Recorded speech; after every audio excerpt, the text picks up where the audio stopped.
Tuluyan ng himas-rehas itong si Moira at nagkita sila ulit doon ni Mildred, ang kaibigan ni Chang Susan, at kanang kamay rin ni Madam Lutos ang pinakabus nila sa kulungan.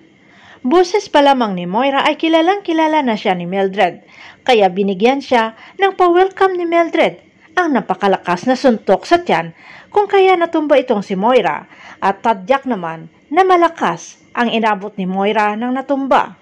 Pero palaban si Moira at ginantihan itong si Mildred na ayaw ni Moira patalo. Ang hindi alam ni Moira ay nahaharap siya lalo sa peligro dahil umalis itong si Mildred at pagbalik bat na ang daladala at pinagpapalo itong si Moira.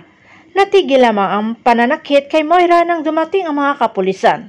Samantala nang lalaman ni Giselle na may kaibigan si Chang Susan sa loob ng kulungan at pangalawa pa sa pinakabos ng mga preso ay pinatawag nila ito sa pulis para kausapin at naikwento nga ni Giselle na malaki ang atraso ni Moira sa kanila sa ginawa nito sa kay tatay nila Pepe.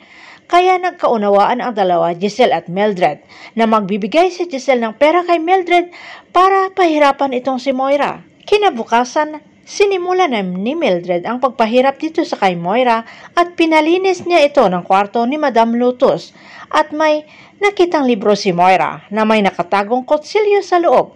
Agad kinuha ito ni Moira ang kutsilyo at itinago sa pulsa. Mukhang hindi patatalo sa kulungan itong si Moira at balak pang maghasik pa ng kasamaan. Abangan na lang natin ang susunod na episode dito sa Abot Kamay na Pangarap.